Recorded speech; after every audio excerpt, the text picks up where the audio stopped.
Assalamualaikum warahmatullahi wabarakatuh.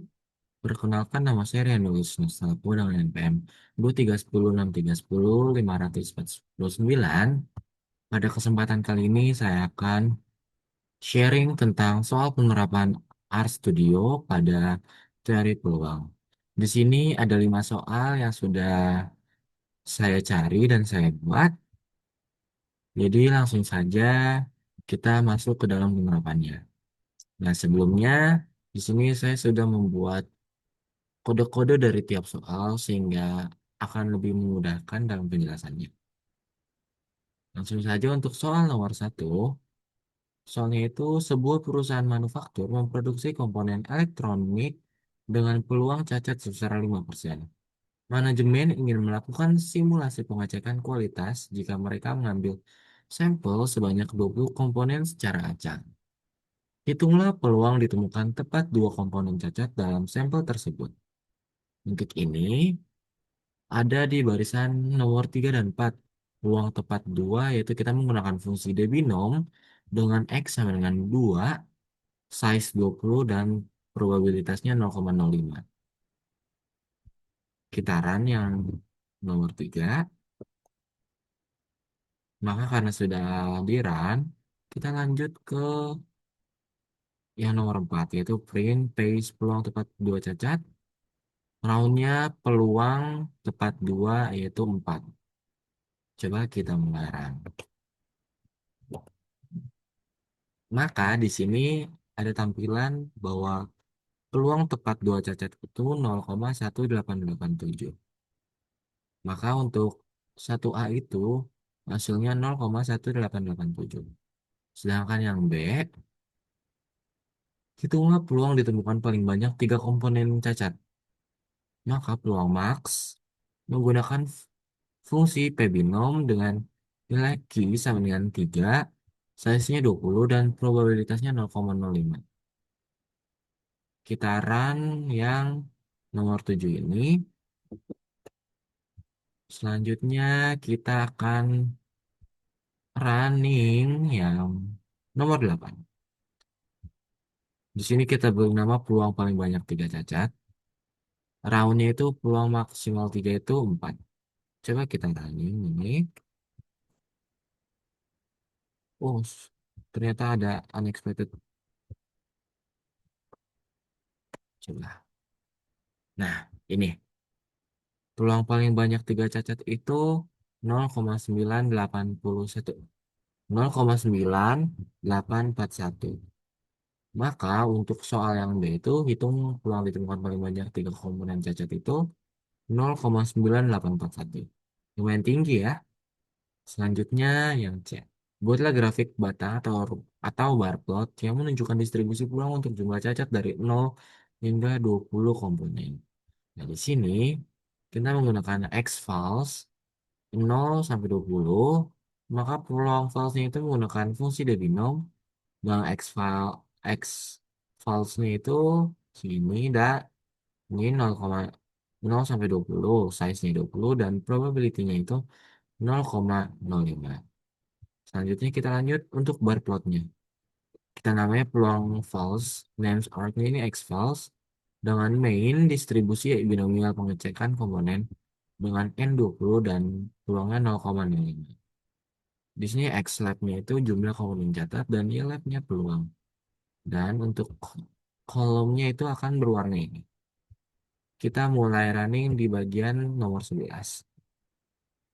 Nah, selanjutnya run yang nomor 12.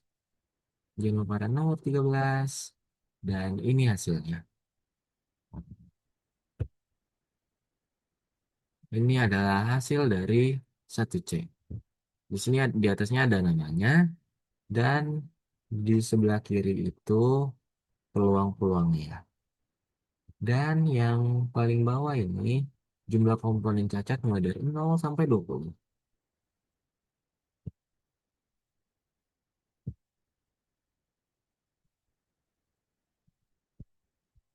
Dan itu untuk nomor 1. Selanjutnya kita pindah ke soal nomor 2. Data historis sebuah bank menunjukkan bahwa rata-rata ada 12 nasabah yang datang ke mesin ATM setiap jamnya dengan lambda sama dengan 12. Waktu antar kedatangan nasabah diketahui berdistribusi eksponensial. Nah, 2A hitunglah peluang bahwa dalam 1 jam ke depan, ATM tersebut akan didatangi oleh tepat 15 nasabah. Untuk 2A, nah di sini kita tulis peluang tepat 15 nasabah datang dalam 1 jam. Lambdanya itu tadi 12. Nah, kita pakai fungsi peluang 15 nasabah dengan fungsi depois. X-nya itu 15 dan lambdanya 12. Ini kita running. Setelah kita running, nah kita mau mencetaknya dengan sekitar bilangan di belakang koma itu 4. Coba kita running.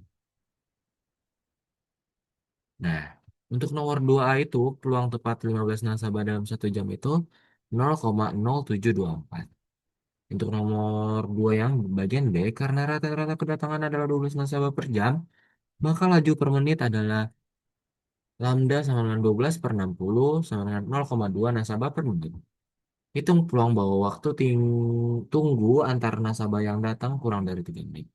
Di sini kita menghitung peluang nasabah dengan waktu tunggu kurang dari 3 menit. Di sini kita nama peluang waktu tunggu. Kita menggunakan peluang di fungsi px, pxp. Di sini Q-nya itu 3 dan rate-nya itu 0, kita running ini. Nah, setelah kita merunning ini, kita bisa mencetak hasilnya yaitu dengan nama peluang waktu tunggu kurang dari 3 menit. Nah, di sini kita tentu menggunakan eh nilai yang di belakang koma itu 4. Kita running. Nah, maka hasilnya itu peluang waktu tunggu kurang dari 3 menit itu ialah 0,4512. Nah, misalnya nih kita mau ubah nggak usah 4, coba di 2 aja. Bisa, mana tadi nomor 2, kita running dari awal dulu. Oke, dan kita running. Nah, maka hasilnya itu 0,45. Jadi kita bisa mengatur untuk nilai yang di belakang komanya ini. Selanjutnya kita lanjut ke nomor 3. Nomor 3 ialah nilai ujian seleksi masuk sebuah universitas berdistribusi normal dengan rata-rata mu sama dengan 72 dan simpangan baku sigma kecil sama dengan 10. Universitas hanya menerima calon mahasiswa yang memiliki nilai di dalam 15% tertinggi. 3A, tentukan nilai batas minimum ujian agar seorang calon mahasiswa dapat dinyatakan lulus seleksi. Nah, untuk 3A, kita mencari nilai batas untuk 15% tertinggi. Artinya itu nilai kumulatif di bawah adalah 85% atau 0,85. Untuk nilai batasnya kita menggunakan fungsi norm dengan P sama dengan 0,85, minnya 72, SD-nya sama dengan 10. SD-nya ini tadi simpangan baku.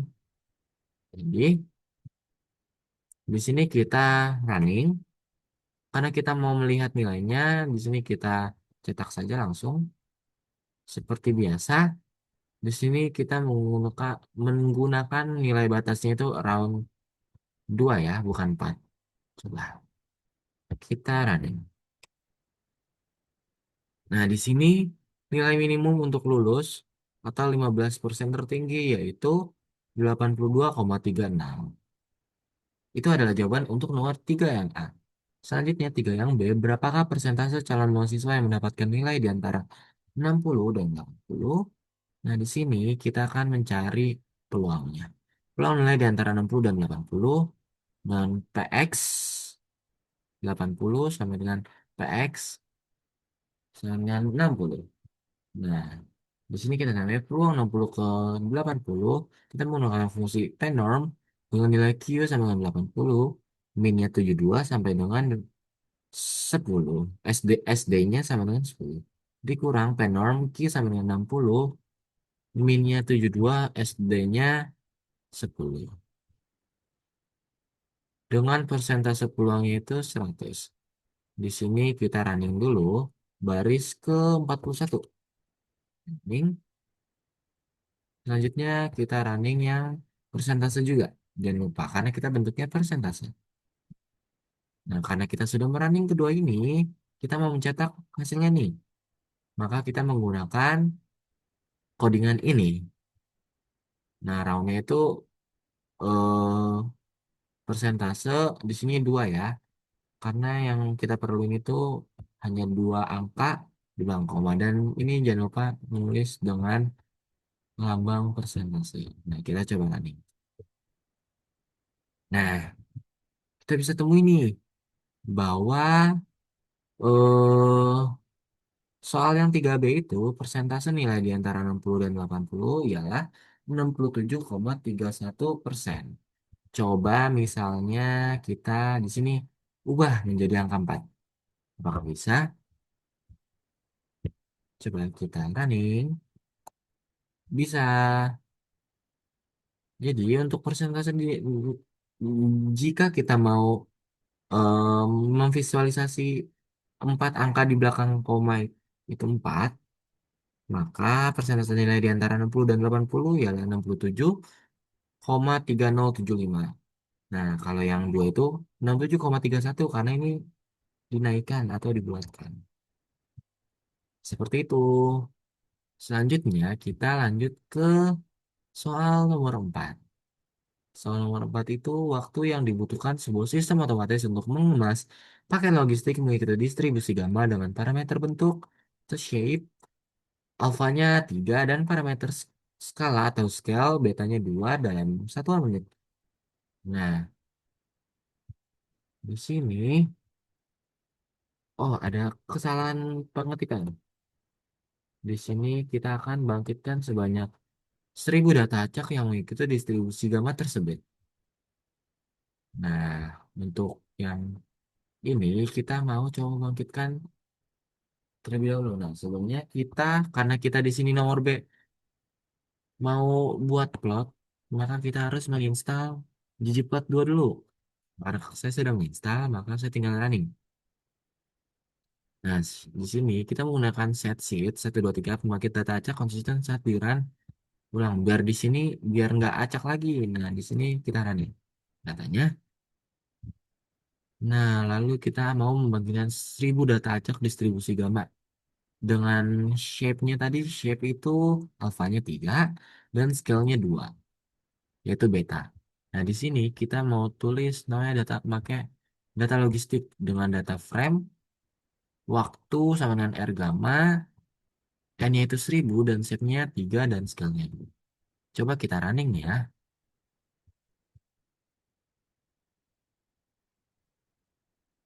Nah, di sini kita sudah running untuk so, eh distribusi soal nomor yang 4. Bangkit sebanyak 1.000 data acak yang memiliki gambar tersebut. Nah, di sini kita sudah running, maka kita tinggal mau melihat semua datanya, kita tinggal memvisualisasikannya saja. Di sini kita menggunakan ggplot data logistik dengan X sama dengan waktu ditambah game histogram, Y-nya itu density, bins-nya itu 30. Nah, di sini kita menggunakan warna ini dan game density dengan column-nya itu warna merah dan size-nya 1 ditambah menggunakan fungsi labs karena kita mau menamainya dengan judulnya itu distribusi waktu penguasaan logistik atau simulasi gamma dengan X-nya itu waktu, yaitu menit, Y-nya itu densitas. Nah, di sini kita menggunakan tema minimal. Di sini masih banyak tema, maka kita hanya kita mau menggunakan tema minimal saja. Dan jangan lupa kita running ya. Kita running. Nah, ini hasilnya. Coba kita zoom. Apakah bisa di zoom? Oh, ini sepertinya sudah ke zoom, tapi tidak tampil. Nah, ini kita bisa lihat ada di sini. Sebentar. Nih, untuk Judulnya ini density waktu pembahasan dan logistik simulasi gambar. Di sini nih bagian bawah untuk rentang waktunya 0 sampai 20. Yang sedangkan sebelah kiri ini densitasnya. Nah, yang warna merah ini tadi petanda. Tanda untuk game density-nya dengan size-nya 1. Nah, misalnya nih kita mau ubah size-nya. Boleh, akan lebih tebal misalnya ke 4. Coba kita running. Tuh. Kalau kita ubah size-nya, maka ini hasilnya akan sangat sangat tebal, bukan sangat besar. Jadi karena kita mau melihat visualisasinya yang bagus, jadi kita ini satu saja. Kita running. Begitu. Selanjutnya kita akan ke nomor 5. Untuk nomor 5 itu soal seorang agen pemasaran korporat melakukan panggilan telepon penawaran kerjasama. Peluang terjadinya kesepakatan dalam setiap telepon adalah 15%. Maka P-nya itu 0,15. Agen tersebut menelpon terus-menerus hingga ia mendapatkan deal pertamanya. Untuk 5A, buatlah sebuah vektor berisi peluang sukses pertama terjadinya pada telepon ke-1, kedua, ketiga, hingga telepon ke-10. Nah, di sini karena kita hitung peluang geometri untuk telepon ke-1 hingga ke-10. Nah, telepon ke-1 itu berarti 0 gagal. Nah, telepon ke-10 berarti 9 gagal. Maka jumlah gagalnya 0 sampai 9. Nah, kita running yang ini. Selanjutnya, kita mau lihat peluang geometri dengan menggunakan fungsi geometri. X-nya itu jumlah gagal dengan probability-nya itu 0,15. Nah, jumlah gagal itu ini yang 0 sampai 9 ini. Coba kita runningnya untuk peluang geometrinya. Nah, kita sudah merunning untuk peluang geometri. Maka di sini kita mau membuat data frame-nya. Kita menggunakan fungsi tabel peluang, data frame dengan panggilan 1 sampai 10 dengan peluang sukses.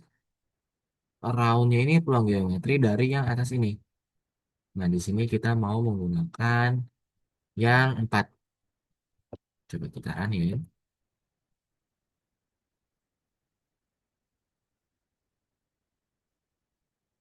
Nah, tabel data frame peluangnya sudah sukses. Nah, kita mau, ini kita sudah membuat vektornya. Nih, vektor-vektornya itu ada di sini. Sekarang kita mau nampilin nih semua urutan panggilannya. Yang B, gabungkan urutan panggilan dan nilai peluang tersebut ke dalam sebuah data frame dan tampilkan isi data frame tersebut. Kita mau print. Coba kita lihat. Nah, ini untuk panggilan ke peluang suksesnya. Nah, ini panggilan. Ini bagian panggilan. Ini keberapanya dan ini peluang suksesnya. Bisa dilihat ya. Peluang yang pertama itu lumayan gede. Dan sampai ke 10 itu peluangnya makin mengecil. Nah, demikian untuk soal penerapan RStudio pada pembelajaran teori peluang. Kurang lebihnya mohon maaf. Wassalamualaikum warahmatullahi wabarakatuh.